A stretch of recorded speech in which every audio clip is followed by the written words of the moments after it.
ETF index mutual funds నేర్చుకుని stock మార్కెట్లో రాణించాలనుకుంటున్నారా? వెంటనే ఈ నెంబర్కి కాల్ చేయండి.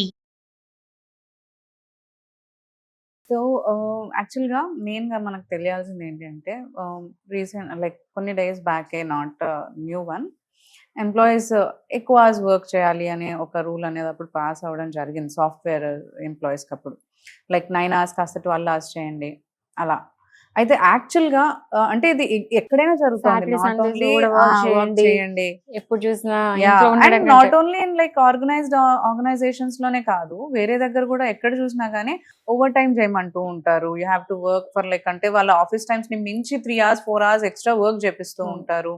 అండ్ మీరన్నట్టు హాలిడేస్‌లో కూడా వచ్చి వర్క్ చేయమంటూ ఉంటారు. అసలు యాక్చువల్‌గా లీగలైజ్డ్ వర్కింగ్ అవర్స్ అంటూ ఏమైనా ఉన్నాయా? ఉంటే అసలు ఏ కేటగిరీకి ఎలా ఉంటాయి? అంటే కొన్ని ఎగ్జామ్షనల్ మీడియాలో అంటే సమ్ లైక్ వాళ్ళకి కొన్ని ఉంటాయి. లైక్ ఎప్పటికప్పుడు వాళ్ళు ఇవ్వాలి కాబట్టి they have to be present there.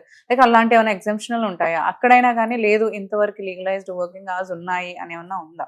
Legalised working hours ఉంటదండి. ఎట్లా అంటే ఇప్పుడు ఫ్యాక్టరీలో వర్క్ చేసినా గానీ, లేకపోతే ఐటీ డిపార్ట్మెంట్ అయినా కావచ్చు, డైలీ వేజెస్ మీద చేసినా సరే, విమెన్ కి మెన్ కి తేడా లేకుండా కూడా ఈ వర్కింగ్ అవర్స్ ఇంత ఉండాలని చెప్పేసి స్పెసిఫిక్‌గా కొన్ని యాక్ట్స్ ఉన్నాయి. ఓకే. సో ఏంటంటే ఇప్పుడు ఒకవేళ ఫ్యాక్టరీలో వర్క్ చేసే వాళ్ళకి ఏంటంటే ఫ్యాక్టరీస్ యాక్ట్ 1945, 48 అప్లై అవుతుంది. అండ్ ఇంకో కొత్త యాక్ట్ వచ్చింది ఏంటంటే occupational safety, health and hazard conditions అని చెప్పేసి, కండిషన్స్ యాక్ట్ అని చెప్పేసి వచ్చింది. అది ఇంకా ఫుల్లీ కూడా ఇంకా ఇంప్లిమెంట్ అవ్వలేదు, but it is yet to be implemented. So ఈ యాక్ట్ ప్రకారం ఇవన్నిటి ప్రకారం ఏంటంటే లిమిటెడ్ గా 9 అవర్స్ మాత్రమే వర్క్ చేయాలి. అండ్ వీక్లీ చూస్తే ఏంటంటే 48 అవర్స్ మాత్రమే వర్క్ చేయాలి. ఇంతకంటే ఎక్కువ వర్క్ చేయొద్దు. ఒక 11 అవర్స్, 12 అవర్స్ అట్లా వర్క్ చేపిస్తున్నారు అంటే మీకు అది డబుల్ వేజ్ ఇవ్వాలి. అంటే చేసిన దానికంటే డబుల్ వేజ్ వాళ్ళకి పే చేయాల్సి ఉంటుంది. అంటే ఓవర్ టైం చేస్తున్నట్టు. సో లిటరల్ ఏంటంటే సరే 2-3 అవర్సే కదా అని చెప్పేసి మళ్ళీ దానికి క్యాలిక్యులేట్ చేసి ఇవ్వడం కాదు. ఇన్ఫాక్ట్ డబుల్ వేజ్ పే చేయాలి. అండ్ ఆల్సో 5 అవర్స్ కంటిన్యూస్ గా కనుక వర్క్ చేస్తే అట్లీస్ట్ 30 మినిట్స్ ఆఫ్ బ్రేక్ ఇవ్వాలి. ఖచ్చితంగా 30 మినిట్స్ ఇవ్వాలి. అండ్ వీక్లీ అట్లీస్ట్ 1 డే అని లీవ్ ఇవ్వాలి. అంటే ఆఫ్ ఉండాలి. అది దానికి మళ్ళీ శాలరీ కట్ చేసుకోవడం అలా ఉండకుండా అట్లీస్ట్ ఒక 1 డే ఆఫ్ ఇవ్వాలి. సో ఇది ఫ్యాక్టరీస్ యాక్ట్. ఇప్పుడు ఒకవేళ నాన్ ఫ్యాక్టరీ ఎంప్లాయీస్ ఉంటారు. ఎట్లా అంటే మిగతా అందరు ఇంకా అంటే ఐటీ ఎంప్లాయీస్ కానీ ఎవరికైనా సరే వీళ్ళందరికీ ఏంటంటే 8 అవర్స్.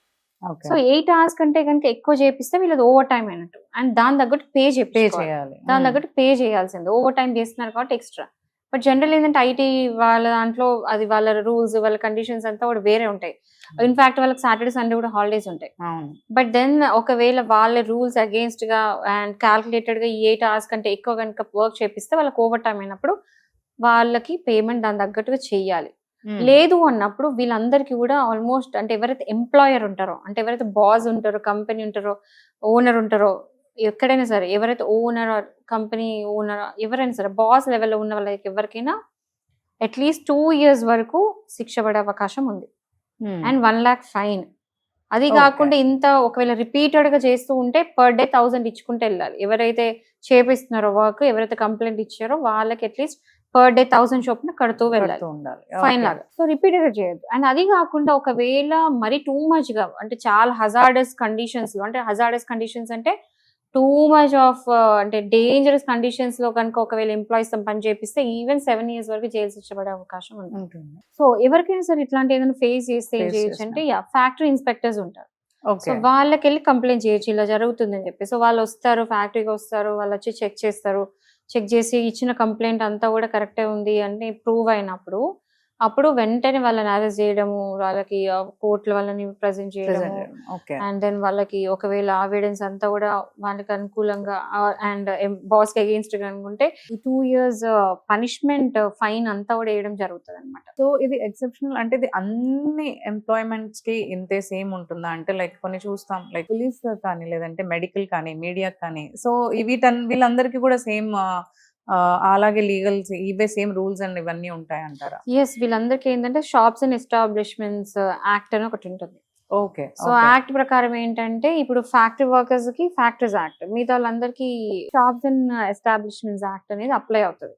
సో దాని ప్రకారం 8 hours మీరు అన్నట్టు. బట్ ఇది పోలీస్ డిపార్ట్మెంట్ కి అప్లై అవ్వదు. సో ఇదేంటంటే డిఫరెంట్ యాక్ట్స్ వాళ్ళకి అసలు they have to work 24/7 as per అంటే వాళ్ళ రూల్స్ వాళ్ళందరూ. ఎందుకంటే పోలీస్ డిపార్ట్మెంట్ ఇది కంప్లీట్ గా సేఫ్టీ ఆఫ్ ద పబ్లిక్, దానికోసం ఎప్పుడు ఏమవుతుందో తెలియదు.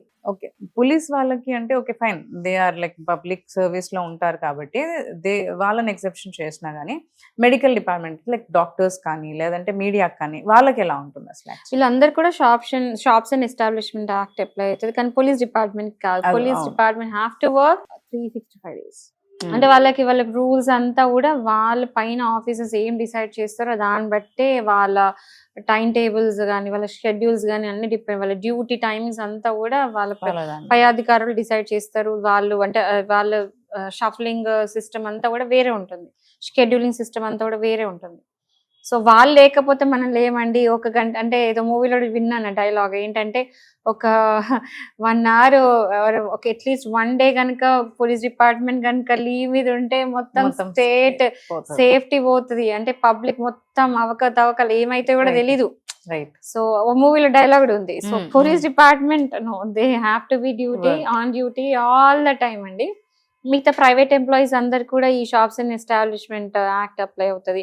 అగైన్ మన డాక్టర్స్ వచ్చేసరికి ఏంటంటే వాళ్ళకి టైమింగ్స్ అనేది ఉండదు, మీడియా కూడా టైమింగ్స్ అనేది ఉండదు. బట్ ఏంటంటే ఒక 8 hours కంటే ఎక్కువ వర్క్ చేస్తున్నారు, ఓవర్ టైం చేస్తున్నారు అంటే మాత్రం దాని తగ్గట్టు చేయాలి. బట్ దాని తగ్గట్టు పేమెంట్ కూడా చేయాలి అని అర్థం ఇక్కడ. ఇట్ డజంట్ మీన్ ఇప్పుడు ఈ యాక్ట్స్ ఉన్నాయి డజంట్ మీన్ నో వర్క్ చేయొద్దు అని కాదు. దే కెన్ స్టిల్ వర్క్, ఏదైనా ఎమర్జెన్సీ ఉంది అండ్ పీపుల్ అంత కెపాసిటీ ఉంది, చేసే వాళ్ళకి అంత కెపాసిటీ ఉన్నప్పుడు చేయవచ్చు. చేసినప్పుడు దాని తగ్గగా పేమెంట్ ఇవ్వాలి, పే చేయాలి. పే చేయకుండా చేపిస్తే ఏంటంటే ఎక్స్ప్లాయిటేషన్ చేస్తున్నట్టు అక్కడ. అంటే పబ్లిక్ ని ఎవరైతే వర్కర్స్ ఉన్నారో వర్కర్స్ ని ఎక్స్ప్లాయిట్ చేస్తున్నట్టు. చేసిన వర్క్ ఈక్వల్ గా పేమెంట్ ఇస్తే నో ఎక్స్ప్లాయిటేషన్. సో ఎక్స్ప్లాయిటేషన్ అనేది చేయకూడదు, ఇట్స్ ఇల్లీగల్. కాబట్టి ఈ యాక్ట్ అన్ని కూడా అప్లై అవుతాయి అనమాట. థ్యాంక్ యూ అండి, థ్యాంక్ యూ.